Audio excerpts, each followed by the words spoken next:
Continuamos en Mega Noticias y le agradezco a Saúl Arellano, investigador del Programa Universitario de Estudio de Desarrollo de la Universidad Nacional Autónoma de México, que esté con nosotros esta tarde. Saúl, ¿cómo está? Muy buenas tardes. Muy buenas tardes, Juan Carlos. Gracias por la invitación a tu espacio. Bueno, hemos sido testigos de todos estos linchamientos que han ocurrido en los últimos años, en los últimos meses en el país, particularmente el último que ocurrió en el estado de Puebla este fin de semana, donde un joven de 31 años fue acusado por la población de ser un abusador de niños, una persona que robaba niños. No queda muy claro de qué se le acusaba, pero bueno, finalmente lo golpean, lo torturan y lo queman y lamentablemente pues fallece. ¿Cómo explicar este comportamiento de la población, Saúl? ¿Es producto de qué cosa? ¿Es producto de la impunidad, de la falta de Estado de Derecho? ¿Es producto de qué circunstancia? ¿Qué lleva a la gente a hacer esto?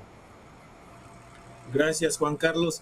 Bueno, primero hay que decir la magnitud de este fenómeno en el país.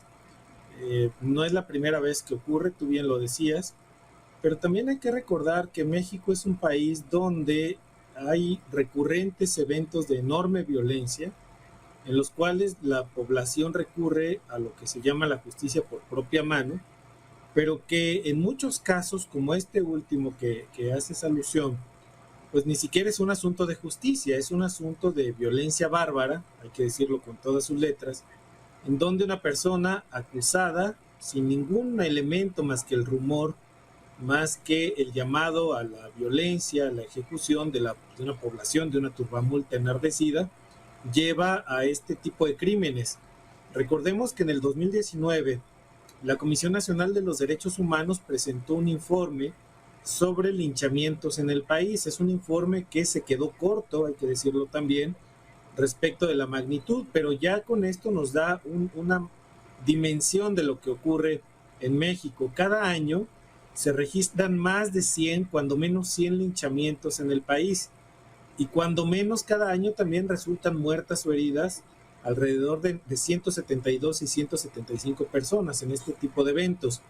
Si estamos hablando de más de 100 casos, estamos hablando casi, Juan Carlos, de un caso cada tercer día. Es brutal el tema. En el caso de Puebla en particular, recordemos que es el escenario en el cual se da este linchamiento que dio origen a aquella obra de Canoa, seguramente tú la recuerdas, y que también en el 2020, muy cerca de esta zona donde se dio este último linchamiento, también asesinaron a una abogada de origen veracruzano, no recuerdo ahora su nombre, que viajaba con su pareja, iba pasando ahí, y lo mismo, les acusan de ser ladrones de niños, secuestradores o abusadores de niñas y niños, y la comunidad sale y les lincha, ¿no?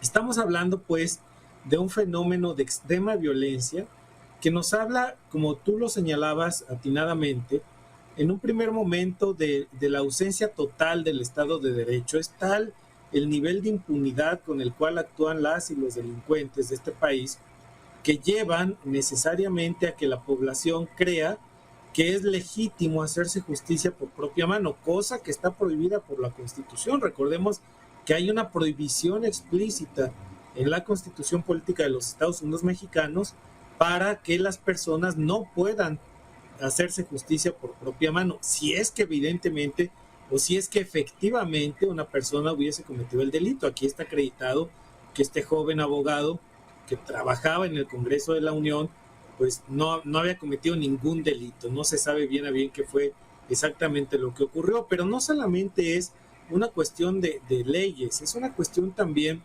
de una cultura tremenda de violencia, donde lo que pasa en este tipo de fenómenos, hay una especie como de psicosis colectiva en la cual esta turbamulta encendida de violencia, de una violencia que ya estaba ahí presente en la comunidad, hace crisis y se traduce en lo que varios filósofos, antropólogos, estudiosos de la cultura han llamado una crisis sacrificial. Es tal el nivel de desesperación, frustración, pobreza que hay en una localidad que la violencia hace crisis y encuentra un detonante, que en este caso es una acusación a todas luces falsa en contra de este joven brutalmente asesinado y que lleva a la comisión de este tipo de atrocidades.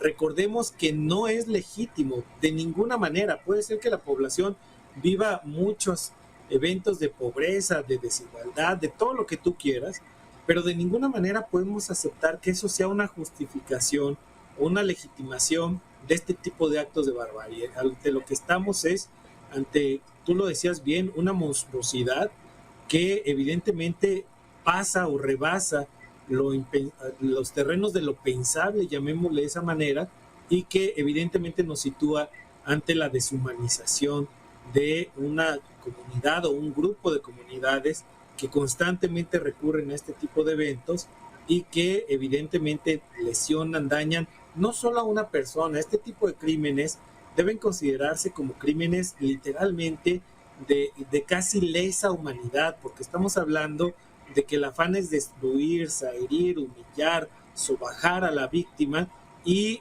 cifrar en ella toda la violencia, toda la frustración presente en la comunidad. Estamos ante un acto sin duda alguna de barbarie, de crisis civilizatoria, sobre todo porque estamos en un país, insisto, donde cada año hay más de 100 linchamientos. Sí, la policía rebasada o indiferente, indiferente y rebasada. ¿Cómo podemos concluir o cómo podemos definir la actuación de la policía? Porque en este caso particular del estado de Puebla había policía, como en otros casos ha habido policías, ha habido autoridades que se quedan pues paralizados, se quedan impávidos, se quedan sin hacer, sin intervenir, sin hacer absolutamente nada. ¿Por qué la policía se queda así? Digamos, Juan Carlos, que es un fenómeno doble, ¿no? Es como bien lo señalas, es una policía rebasada, pero también una policía que no tiene protocolos de actuación.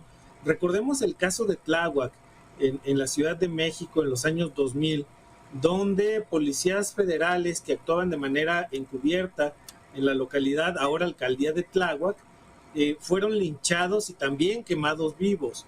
Hay que recordar que este tipo de fenómenos, como tú bien señalas, hay policía presente y el argumento es que si la policía interviene, entonces habría más muertes, entonces habría más violencia, pero eso de lo que nos habla es de la renuncia de la autoridad a ejercer lo que el sociólogo Max Weber llamaba el monopolio de la violencia legítima. En un estado de leyes, en un estado civilizado, lo que debe privar es el Estado de Derecho, es decir, la ley por encima de las personas, y para eso hay personal uniformado que porta armas de cargo, que están legítimamente entregadas y que se supone que están entrenados.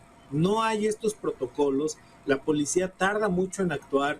Recordemos que el testigo que está interviniendo en este caso, de acuerdo con lo que han presentado los papás de este joven asesinado, el testigo que está señalando qué fue lo que ocurrió ahí, que hasta donde entiendo es el único que se ha presentado valientemente a declarar, comenta que le dijo al policía, oiga, mire, esta es la credencial de esta persona que están linchando, es un agente de bien, no permita que pase esto, y el policía, en lugar de actuar en consecuencia, lo empieza a señalar de posible complicidad. Esto nos habla no solamente de la indolencia de este policía en particular, sino que nos habla de una muy mala capacitación de todas las policías a nivel local y que son policías que no están entrenadas para responder ante eventos de crisis. No hay la llamada oportuna a la autoridad estatal no reacciona, las autoridades federales están totalmente ausentes en este tipo de localidades y eso nos lleva a una cadena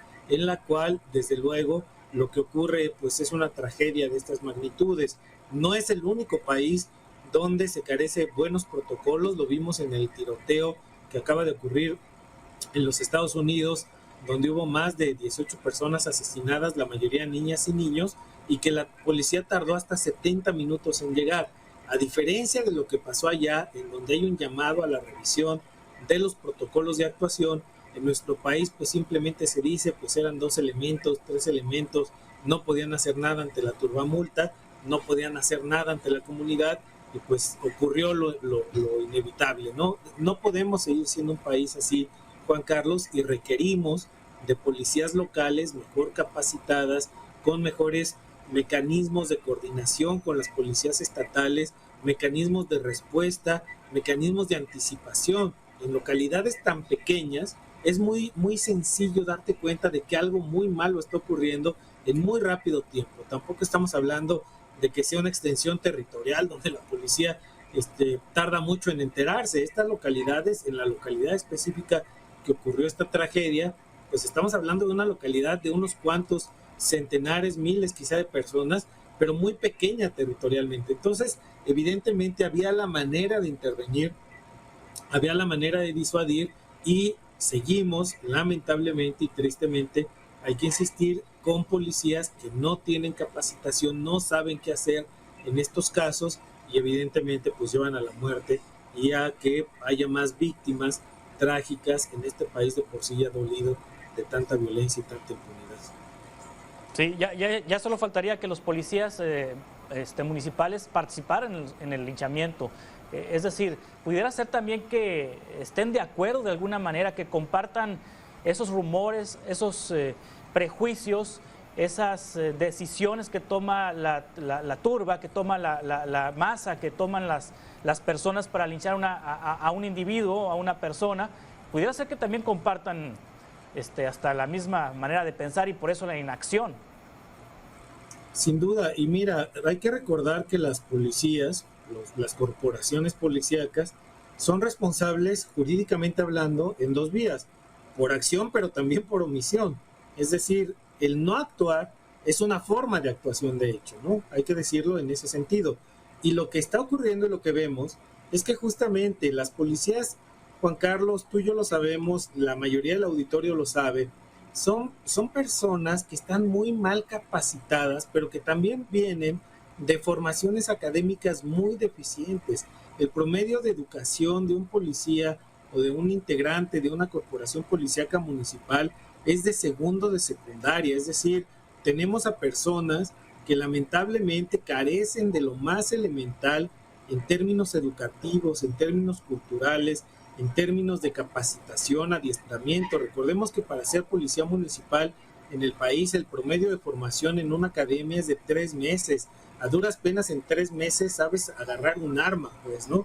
Entonces estamos ante población que también comparte valores. Lo señalabas muy bien, Juan Carlos. En ocasiones estas policías son policías comunitarias que son elementos que se uniforman, pero pues es el pueblo uniformado, es decir, gente que forma parte de esta localidad, sin duda alguna, y que forma parte de los valores, de la idiosincrasia, de las mentalidades, y que esa forma de entender, de interpretar la realidad, puede llevarles a sentir empatía con los victimarios, lo cual es terrible, porque si algo hace falta en las policías municipales, es justamente una cultura de los derechos humanos. Recordemos que en el 2011 se llevó a cabo y estamos justamente en los días en que se cumplen 11 años de la gran reforma constitucional al artículo primero en materia de derechos humanos, y esa reforma no ha permeado a toda la cadena de impartición y procuración de justicia, de la cual el eslabón más débil, sin duda alguna, es la policía municipal, porque es el primer respondiente, como se dice en el argot, y es, digamos, el primer punto de contacto entre la ciudadanía y la autoridad en todo su conjunto. Entonces, estas policías que son de proximidad, que son policías comunitarias, insistiría yo, no cuentan ni con el adiestramiento, el entrenamiento, la formación académica que les permita tener capacidades de reacción adecuada, oportuna, pertinente, siempre desde la perspectiva de los derechos humanos. En México hacen falta 100,000 policías a nivel local, y no solamente hace falta el número, hacen falta auténticas y auténticos policías, elementos formalmente adiestrados, adecuadamente capacitados para intervenir y proteger y servir a la comunidad, que finalmente pues es el lema que impera en todo el país, ¿no? Sí, será asunto de psicólogos, de psiquiatras o de sociólogos, pero no creo que todas las personas que estaban presentes en el linchamiento hayan coincidido, haya unanimidad en pensar que esta persona era responsable y en decidir que tendría que quitársele la vida. Pero ante una situación como esta, ¿cómo combatir la indiferencia? Es decir, es increíble que nadie haya intervenido para detener a sus vecinos, a sus conocidos, a sus parientes que estaban provocando este linchamiento. ¿Es un asunto de indiferencia? ¿Es un asunto de qué? O sea, si nos enfrentamos a una situación de este tipo, ¿cómo intervenir? Si la policía no hace nada, ¿cómo pueden los propios ciudadanos intervenir? Mira, es una pregunta súper compleja.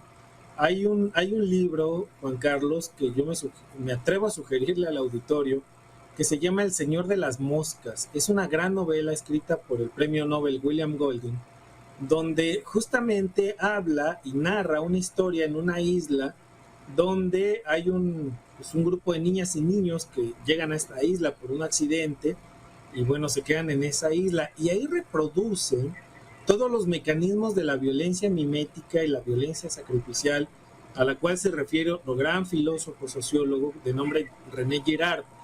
Pero en esta novela del Señor de las Moscas, justamente lo que se muestra es cómo cuando una multitud, un grupo de seres humanos deciden ejercer colectivamente la violencia, es prácticamente un proceso que es imparable si no hay una autoridad legítimamente establecida. Lo que nos muestra esta gran novela de Golding es precisamente que en una localidad o en una comunidad o en una sociedad, hablemos en el conjunto nacional, que es evidente la ausencia de la autoridad, las personas van a recurrir a mecanismos violentos y falta una chispa que detone este gatillo, llamémosle de manera figurada, que dispara en contra de alguien que es señalado de la responsabilidad de ciertas formas de violencia. Insisto, 100 linchamientos al año, Juan Carlos, nos habla, o más incluso, nos habla de la tremenda gravedad y crisis social que estamos viviendo,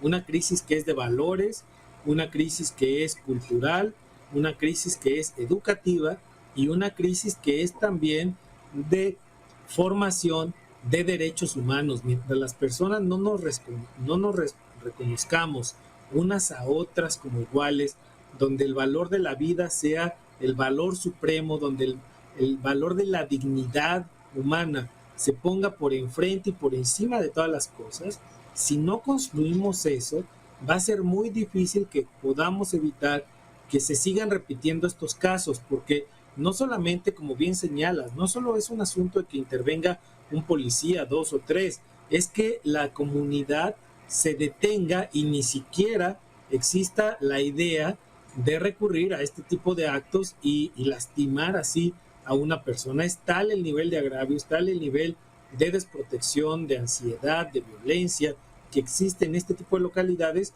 que yo insisto, un elemento detonante lleva a la salida de esta multitud que está dispuesta a lo que sea, ¿no? A jugarse la vida, a ejecutar a una persona, pero que llega en el peor de los mundos, con policías mal preparadas, con comunidades que no saben qué hacer. La gran mayoría de la localidad pues se encierra ante este tipo de eventos porque saben precisamente a qué se exponen. Por eso insisto yo, el joven que se dedicó, o mejor dicho, que se decidió a denunciar y acompañar a los padres en la denuncia, es de un tremendo valor cívico que de verdad hay que hacerle un reconocimiento público, ¿no? Porque es el único que se atrevió a decirle a la multitud, espérense, no cometamos esta atrocidad, es terrible lo que está pasando, deténganse.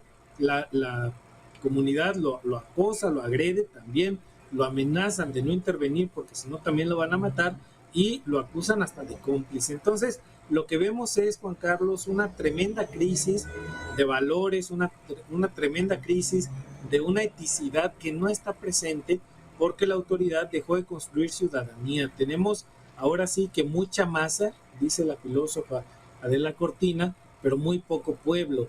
Y tenemos esta noción de un titular del Ejecutivo Federal que habla de que tenemos un pueblo bueno y sabio. Uno ve estas cosas y pues ¿dónde está la sabiduría y la bondad del pueblo? En realidad tenemos masas enardecidas, empobrecidas, agraviadas, que están dispuestas a lo que sea, no para establecer justicia, sino para ejercitar la venganza. Y una sociedad donde la venganza es un valor compartido socialmente, un valor hacia el cual las personas están dispuestas a dirigirse, es una sociedad de enorme peligro porque no hay ley que valga y no hay institución que soporte una crisis de esta magnitud que puede hacer que se lleve y que se desborde a otras cuestiones que ojalá no las veamos en el país, porque las consecuencias entran de nuevo en el terreno de lo impensable. Sí. Saúl Arellano, investigador del Programa Universitario de Estudios de Desarrollo de la UNAM, muchas gracias por tomar esta conversación, esta entrevista. Si le parece, estamos en contacto para futuros encuentros.